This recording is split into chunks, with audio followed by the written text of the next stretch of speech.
الحمد لله وكفى وسلام على عباده الذين اصطفى أما بعد فأعوذ بالله من الشيطان الرجيم بسم الله الرحمن الرحيم إن الله اشترى من المؤمنين أنفسهم وأموالهم بأن لهم الجنة وقال تعالى سبحانك هذا بهتان عظيم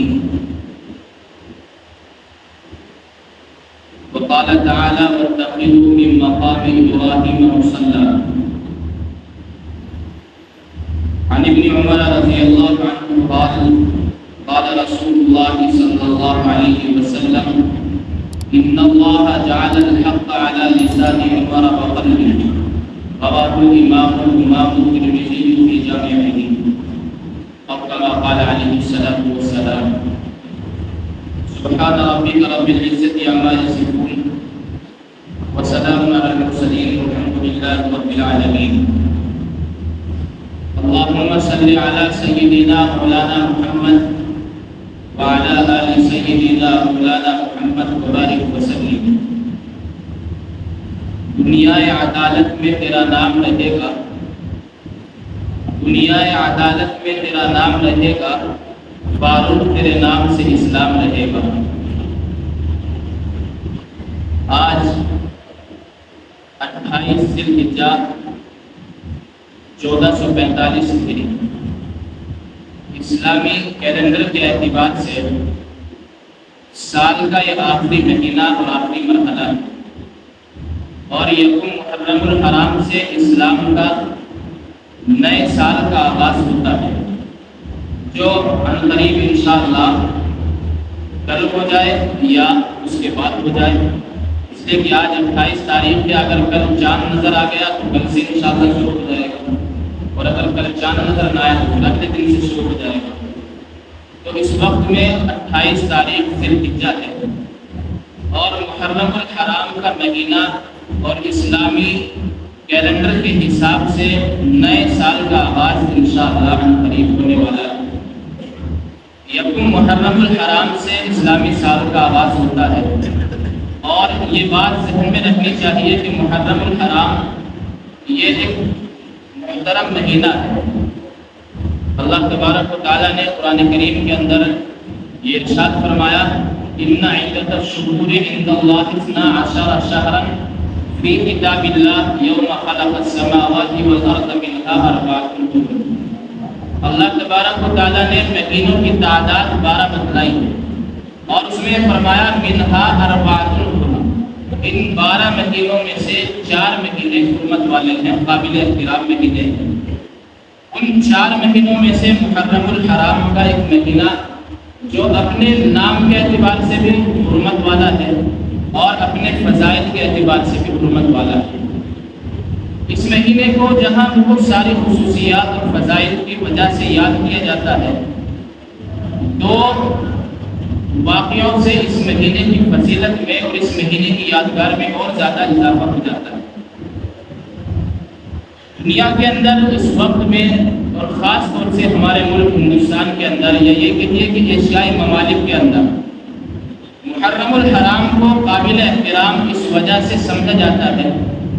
اور خصوصیت اس وجہ سے لوگوں کے سامنے اس مہینے کی ظاہر کی جاتی ہے کہ اس میں سیدنا حضرت علی رضی اللہ تعالیٰ عنہ کے جگر گوشہ سیدنا حضرت امام حسین رضی اللہ تعالیٰ عنہ کی شہادت ہوئی ہے۔ 10 محرم الحرام کو سیدنا امام حسین رضی اللہ تعالیٰ عنہ کی شہادت کا واقعہ پیش آیا ہے۔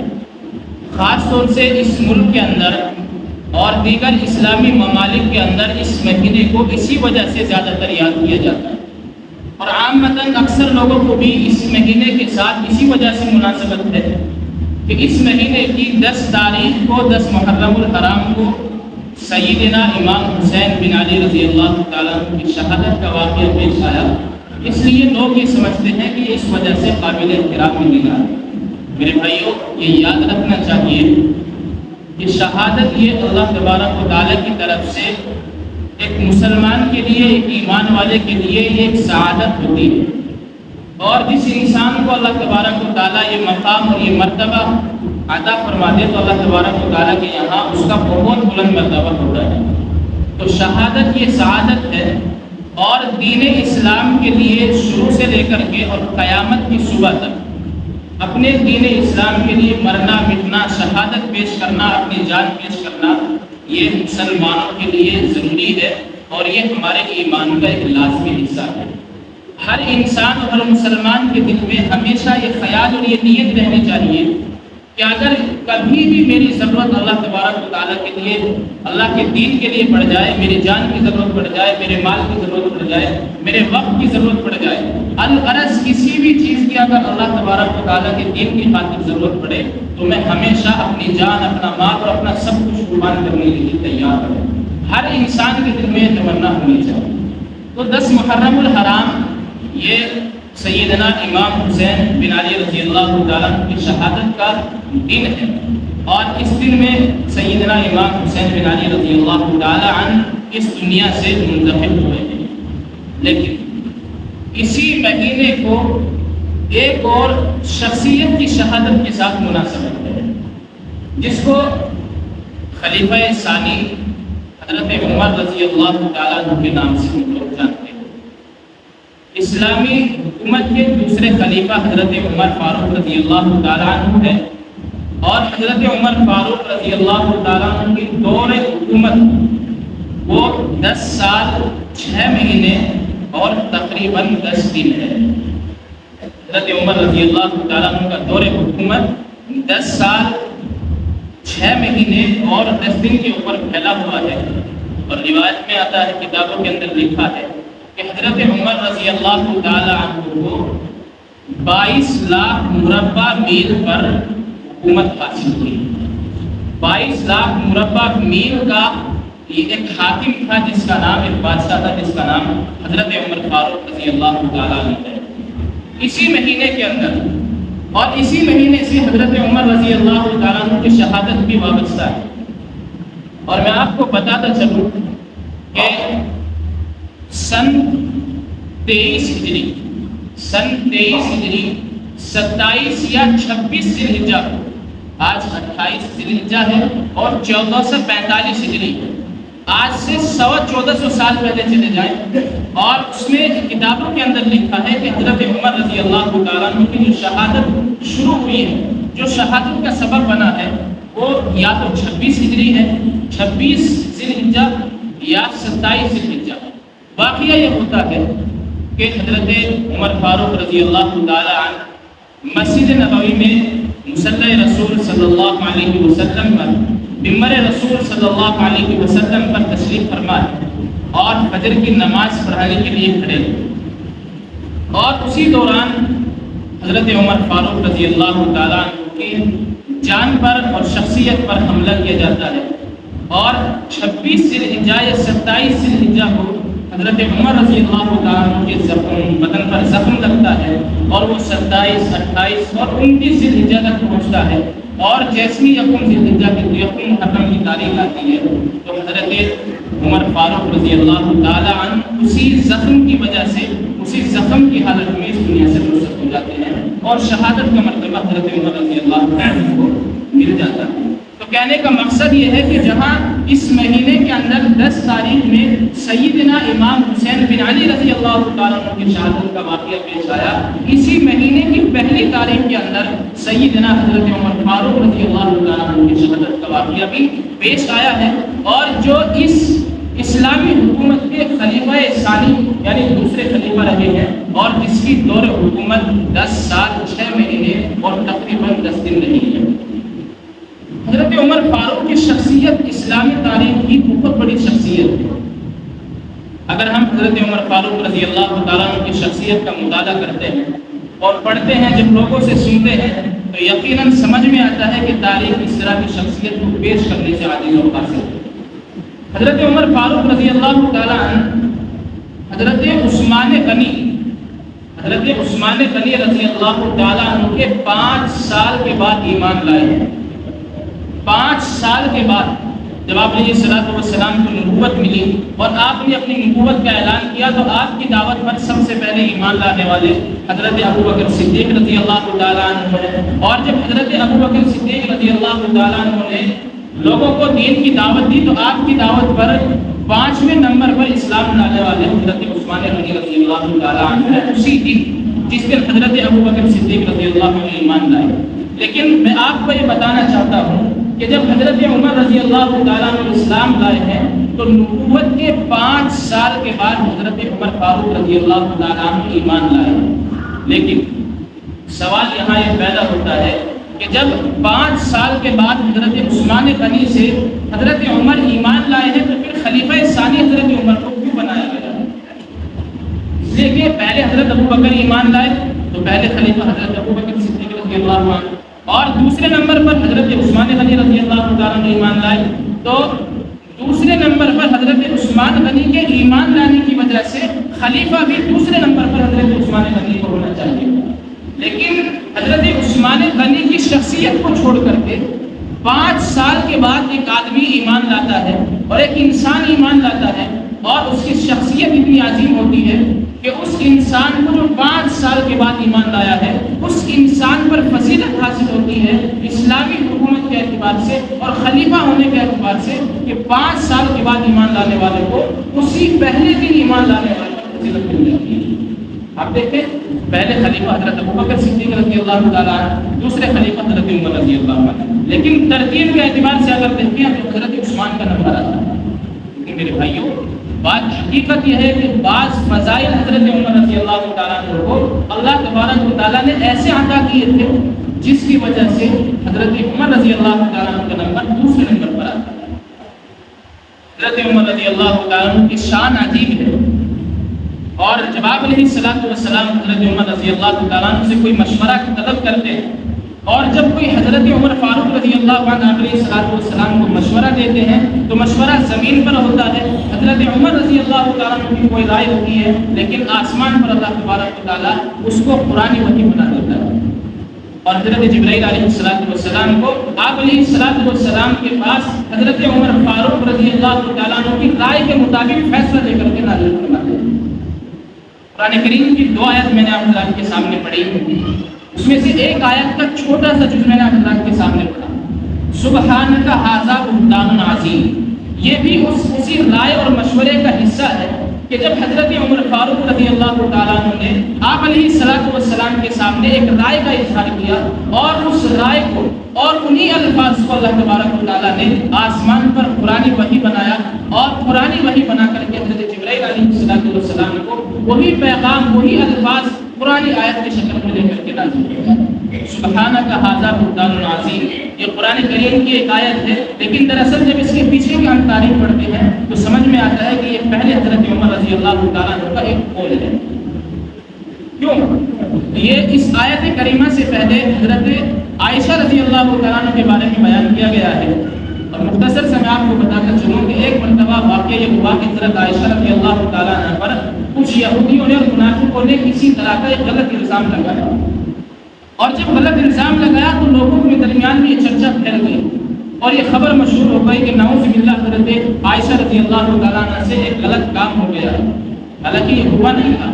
لیکن چونکہ اللہ کے نبی صلی اللہ علیہ وسلم کے پاس کوئی وحی نہیں آئی تھی اور یہ خبر سارے لوگوں میں، مکے میں، مدینے میں، ہر جگہ پھیل چکی تھی کہ حضرت عائشہ رضی اللہ تعالیٰ عنہ نے اس طرح کر لیا ہے، نعوذ باللہ۔ لیکن سارے صحابہ پریشان، حضرت عمر رضی اللہ عنہ پریشان، حضرت ابو بکر کی بیٹی وہ خود پریشان، حضرت ابو بکر کی اہلیہ پریشان، اور خود نبی کریم صلی اللہ علیہ وسلم کی ذات اقدس بھی بہت زیادہ پریشان۔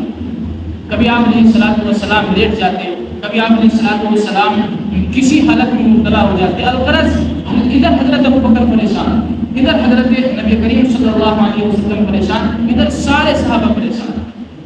حضرت ابوبکر صدیق رضی اللہ تعالیٰ عنہ اپنی اہلیہ کے پاس پہنچتے ہیں، پہلے حضرت عائشہ سے بات کرتے ہیں کہ اگر عائشہ آپ سے یہ گناہ، یہ غلطی اگر ہو گئی ہے جو لوگ کہتے ہیں، تو آپ جو ہے وہ اللہ کے رسول، اللہ تبارک و تعالیٰ کے سامنے توبہ کر لیں، شاید اللہ تبارک و تعالیٰ معاف فرما دے۔ اور کبھی اپنی اہلیہ محترمہ کے پاس پہنچتے کہ آپ ان سے جیسے گھر میں رہتے ہیں، تذکرہ ہوتا ہے، آپ ان سے بات کریں، ہو سکتا ہے آپ کے سامنے ہو جائے۔ لیکن حضرت عائشہ رضی اللہ عنہ کا عالم یہ تھا کہ وہ صرف اللہ کے سامنے روتی تھی، اللہ کے سامنے گڑگڑاتی تھی، اس لیے کہ جس اللہ تبارک و تعالیٰ نے حضرت عائشہ رضی اللہ تعالیٰ عنہ کا نکاح اللہ کے رسول صلی اللہ علیہ وسلم سے پڑھایا، کائنات کے سب سے مقدس انسان سے حضرت عائشہ رضی اللہ تعالیٰ عنہ کا نکاح ہوا، تو ظاہر ہے آپ علیہ الصلوۃ والسلام کا نکاح کسی غیر سے نہیں ہو سکتا۔ تو حضرت عائشہ کو یقین تھا کہ اللہ تبارک و تعالیٰ کچھ نہ کچھ میرے بارے میں نازل فرمائے گا۔ اسی طرح ادھر صحابہ کرام رضی اللہ عنہ بیٹھے ہوئے تھے، سب پریشان تھے۔ اس حالت میں حضرت عمر رضی اللہ تعالیٰ عنہ نے کہا یا رسول اللہ سبحانک ھذا بہتان عظیم۔ یہ کفار، یہ یہودی، یہ منافق جو حضرت عائشہ رضی اللہ عنہ کے بارے میں بیان کرتے ہیں، میں کہتا ہوں میری رائے یہ ہے سبحانک، اللہ تبارک و تعالیٰ کی ذات پاک ہے، ھذا بہتان عظیم، یہ صرف اور صرف حضرت عائشہ رضی اللہ تعالیٰ عنہ کی پاک دامنی پر ایک الزام ہے، ایک بہتان ہے۔ ایسا ہو ہی نہیں سکتا کہ حضرت عائشہ رضی اللہ تعالیٰ عنہ نعوذ باللہ اس طرح کا کوئی کام کر بیٹھے۔ بھائیوں، جب حضرت عمر فاروق رضی اللہ تعالیٰ عنہ نے علیہ الصلوۃ والسلام کے سامنے یہ جملہ کہا، ادھر اللہ تبارک و تعالیٰ نے اس جملے کو اتنا پسند فرمایا کہ حضرت عائشہ رضی اللہ تعالیٰ عنہ نے برات کے بارے میں 18 آیتیں نازل کی ہیں، بیک وقت 18 آیتیں تقریباً نازل کی ہیں۔ ان آیتوں میں سے ایک جو ہے وہ سبحانک ھذا بہتان عظیم، یہ وہ جملہ ہے جو حضرت عمر فاروق رضی اللہ تعالیٰ عنہ نے حضرت عائشہ صدیقہ رضی اللہ تعالیٰ عنہ کے بارے میں اپنی رائے کے طور پر کہا تھا کہ میں سمجھتا ہوں کہ حضرت عائشہ جو ہے وہ پاک دامن ہے اور ان کے اوپر ایک الزام لگایا گیا۔ اسی رائے اور مشورے کو اللہ تبارک و تعالیٰ نے قرآن الفاظ عطا فرمایا۔ یہ مقام حضرت عمر فاروق رضی اللہ تعالیٰ عنہ کو اللہ تبارک و تعالیٰ نے عطا فرمایا۔ اور اسی طریقے سے آپ دیکھیں انسان کی جو پیدائش ہوئی ہے وہ 4 چیزوں سے مل کر ہوئی ہے، آگ، پانی، مٹی اور ہوا۔ یہ 4 چیزوں سے انسان بنا ہے، اور حضرت عمر فاروق رضی اللہ تعالیٰ عنہ کو اللہ تبارک و تعالیٰ نے ان 4 چیزوں پر حکومت عطا کی۔ آگ پر بھی حضرت عمر فاروق رضی اللہ عنہ کی حکومت ہے، پانی پر بھی حضرت عمر فاروق رضی اللہ عنہ کی حکومت ہے، اور اسی طریقے سے مٹی پر حضرت عمر فاروق رضی اللہ عنہ کی حکومت، اور آگ پر حضرت عمر فاروق رضی اللہ عنہ کی حکومت۔ اب آپ سوال یہ پیدا ہوگا کہ کس طرح آگ پر، کس طرح پانی پر، کس طرح حضرت عمر فاروق رضی اللہ عنہ کی حکومت ہے؟ میرے بھائیوں، ایک مرتبہ واقعہ ایسا ہوتا ہے کہ حضرت عمر فاروق رضی اللہ تعالیٰ عنہ منبر پر بیٹھے ہوئے خطبہ دے رہے تھے، اچانک ایک جملہ حضرت عمر فاروق کی زبان سے نکلتا ہے، اور اسی دوران حضرت عمر فاروق جو کہ خلیفہ تھے، آپ نے ایک صحابی کو ایران کا یا غالباً یمن کا گورنر بنا کر کے بھیجا ہوا تھا، اور انہوں نے حضرت عمر فاروق رضی اللہ تعالیٰ عنہ کو بھیجا۔ وہ ایک پہاڑی پر مقرر تھے، ایک پہاڑی پر، ایک وادی پر مقرر تھے، اور وہاں انہوں نے پڑاؤ ڈال رکھا تھا، اور پیچھے جو تھا وہ دشمن کا لشکر تھا، اور جو یہ مسلمانوں کا لشکر تھا جس کو حضرت عمر فاروق نے بھیجا تھا، یہ جو لشکر تھا اس پیچھے والے کفار کے لشکر سے یہ بات بے خبر تھا، اس کو پتہ نہیں تھا کہ پیچھے کفار کا لشکر ہے، پیچھے کفار کا لشکر ہے۔ حضرت عمر فاروق رضی اللہ عنہ نے جو لشکر بھیجا ہے اس پر حملہ آور ہونا چاہتا ہے، اور مسلمانوں کے لشکر کو اس کی خبر نہیں ہے، اور حضرت عمر فاروق رضی اللہ عنہ ادھر مدینے کے اندر بیٹھ کر کے خطبہ دے رہے ہیں۔ اچانک ان صحابی کو جس کو گورنر بنا کر کے بھیجا تھا مخاطب کر کے فرماتے ہیں کہ فلاں یہاں سے ہٹ جا۔ یہ عجیب بات تھی حضرت عمر فاروق رضی اللہ عنہ کی، خطبہ لوگوں کے درمیان میں دے رہے ہیں، لوگوں سے مخاطب ہیں، لیکن اچانک ایک ایسا معاملہ پیش آتا ہے کہ جس آدمی کو وہاں گورنر بنا کر کے بھیجا ہوا ہے اس کا نام لے کر کے کہتے ہیں کہ فلاں یہاں سے ہٹ جا۔ لوگوں نے اس وقت کوئی سوال نہیں کیا، لیکن جب اس کے بعد میں حضرت عمر فاروق رضی اللہ عنہ جو ہے وہ نیچے اتر آئے منبر سے، تو حضرت صحابہ کرام نے معلوم کیا کہ حضرت امیر المؤمنین اچانک آپ کے سامنے اس طرح کیا ظاہر ہوا کہ آپ نے فلاں کا نام لے کر، جو یہاں پر موجود بھی نہیں ہے، آپ نے فلاں کا نام لے کر اس کو کہا ہے کہ یہاں سے ہٹ جائے، معاملہ کیا ہے؟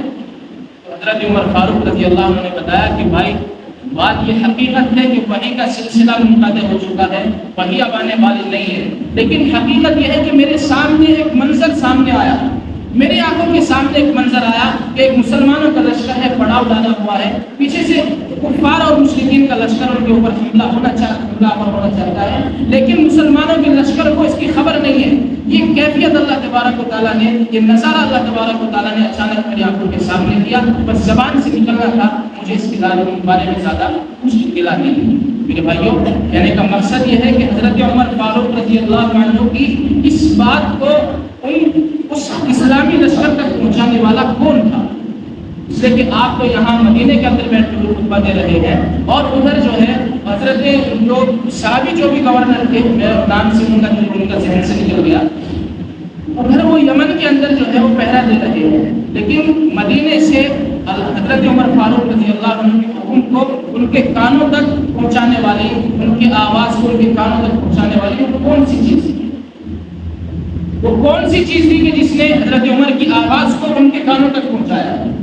میرے بھائیوں، وہ صرف اور صرف ہوا تھی، جس کو اللہ تبارک و تعالیٰ نے جیسے ہی حضرت عمر رضی اللہ عنہ کی زبان سے یہ کلمہ اور یہ جملہ نکلا، ایسے ہی اللہ تبارک و تعالیٰ نے ہوا کو حکم دیا کہ جیسا عمر نے کہا ہے اس پیغام کو بلا کے پہنچاؤ۔ میرے بھائیوں، حضرت عمر کے پیغام کو لے جانے والی ایک ہوا ہے۔ اور دوسری چیز، پانی پر حکومت حضرت عمر فاروق رضی اللہ عنہ کی کس طرح ہے؟ پانی پر حکومت اس طرح ہے کہ دریائے نیل کے بارے میں آپ سب نے سنا ہے، دریائے نیل کے بارے میں آپ سب نے سنا ہے، اور اس کے بارے میں یہ بھی سنا ہوگا کہ دریائے نیل جو ہے ہر سال خشک ہو جاتا تھا، اور اس کے چالوں اور اس کے آغاز ہونے کی یہ شکل لوگوں نے بنا رکھی تھی، اور یہ بات لوگوں کے درمیان میں مشہور تھی، پھیلی ہوئی تھی کہ یہ اس دریا کے اندر ایک جن رہتا ہے، اور سال میں اس کے سارے پانی کو جن چوس لیتا ہے، اپنے اندر وہ جذب کر لیتا، اپنے اندر لے لیتا ہے، اور پانی کو اس وقت چھوڑتا ہے جب اس کو ایک حسین اور خوبصورت اور حسن جمال کی مالک ایک لڑکی اس کو دی جاتی ہے، وہ اس کو کھاتا ہے، اور اس کو کھانے کے بعد پھر وہ جن جو ہے وہ اس پانی کو چھوڑ دیتا ہے، جس سے پھر ایک سال کے لیے دریا چالو ہو جاتا ہے۔ یہ عجیب بات تھی، وہ یہ کہیے کہ وہ جن جو تھا وہ ایک بھیٹ مانگتا تھا، اب اس کو بھیٹ چڑھائیں تو پھر وہ پانی جاری کرے، حالانکہ ایسی بات نہیں ہے، یہ حقیقت ہے کہ ایسا معاملہ نہیں ہے، لیکن لوگوں نے یہ بات پھیلا رکھی۔ یمن کے گورنر نے لوگوں کے حضرت عمر فاروق رضی اللہ تعالیٰ عنہ کو یہ لکھوا کر بھیجا، حضرت عمر فاروق رضی اللہ عنہ کو مصر کے گورنر نے یہ لکھوا کر بھیجا، حضرت عمر فاروق رضی اللہ تعالیٰ عنہ نے جواب میں 2 خط لکھے۔ ایک خط جو مصر کا اس وقت میں گورنر تھا، اس کے نام یہ لکھا کہ میں عمر فاروق آپ کو یہ حکم دیتا ہوں کہ میں نے جو دوسرا خط لکھا ہے اس خط کو میری جانب سے اللہ کے حکم سے دریائے نیل کے اندر ڈال دینا۔ یہ خط جو تھا وہ گورنر کے نام تھا۔ دوسرا جو خط تھا وہ حضرت عمر فاروق رضی اللہ تعالیٰ عنہ نے اس دریائے نیل کے نام لکھا تھا، اور اس میں لکھا تھا کہ دریائے نیل، اگر تو اللہ تبارک و تعالیٰ کے حکم سے چلتی ہے تو جاری ہو جا، اور اگر تو اللہ کے حکم سے نہیں چلتی بلکہ اس جنات کے چلانے سے چلتی ہے، جنات کے حکم سے چلتی ہے، تو میں آپ سے کہتا ہوں کہ مسلمان کو تیرے پانی کی قطعاً ضرورت نہیں ہے۔ یہ حضرت عمر فاروق رضی اللہ تعالیٰ عنہ نے اس خط کے اندر لکھا جو انہوں نے دریا کے نام لکھا تھا کہ اگر آپ اللہ کے حکم سے پانی لوگوں تک پہنچاتی ہیں تو چل جائیے، اگر آپ اس جنات کے حکم سے چلتی ہیں تو ہمیں تمہارے پانی کی قطعاً ضرورت نہیں ہے۔ میرے بھائی، ظاہر ہے دریائے نیل جو چلتا ہے یا کوئی بھی اس زمین کے اوپر کوئی بھی اس طرح کی حرکت ہوتی ہے، وہ ساری کی ساری اللہ تبارک و تعالیٰ کے حکم سے ہوتی ہے۔ اللہ کے حکم کے بغیر جو ہے وہ اس کائنات کا پتہ بھی نہیں ہل سکتا، تو یہ تو دریا اتنا بڑا ہوتا ہے۔ لیکن لوگوں نے ایک عجیب بات پھیلا رکھی۔ اب حضرت عمر فاروق رضی اللہ عنہ نے وہ خط لکھا، یمن کا مصر کا جو گورنر تھا وہ اس خط کو لے کر کے پہنچا، اور اپنے ساتھ ایک بہت بڑا لشکر لیا، بہت بڑا اسلامی لشکر لیا، اور ادھر سے کفار و مشرکین کا لشکر جن کا یہ عقیدہ تھا کہ جنات کی وجہ سے پانی جاری ہوتا ہے، ادھر سے وہ لشکر آیا، اور انہوں نے سوچا کہ آج مسلمان ایک عجیب کام کرنے جا رہے ہیں، بھلا جو لاکھوں سال کی روایت ہے ایک جنات کے منہ سے اس کا پانی جاری ہوتا ہے، جب اس کو بھیٹ دی جاتی ہے، ایک مسلمان خط اس میں ڈالے گا پانی جاری ہو جائے گا، یہ کیسے ممکن ہے؟ میرے بھائیو، حضرت عمر فاروق کا وہ خط مصر کے گورنر نے اس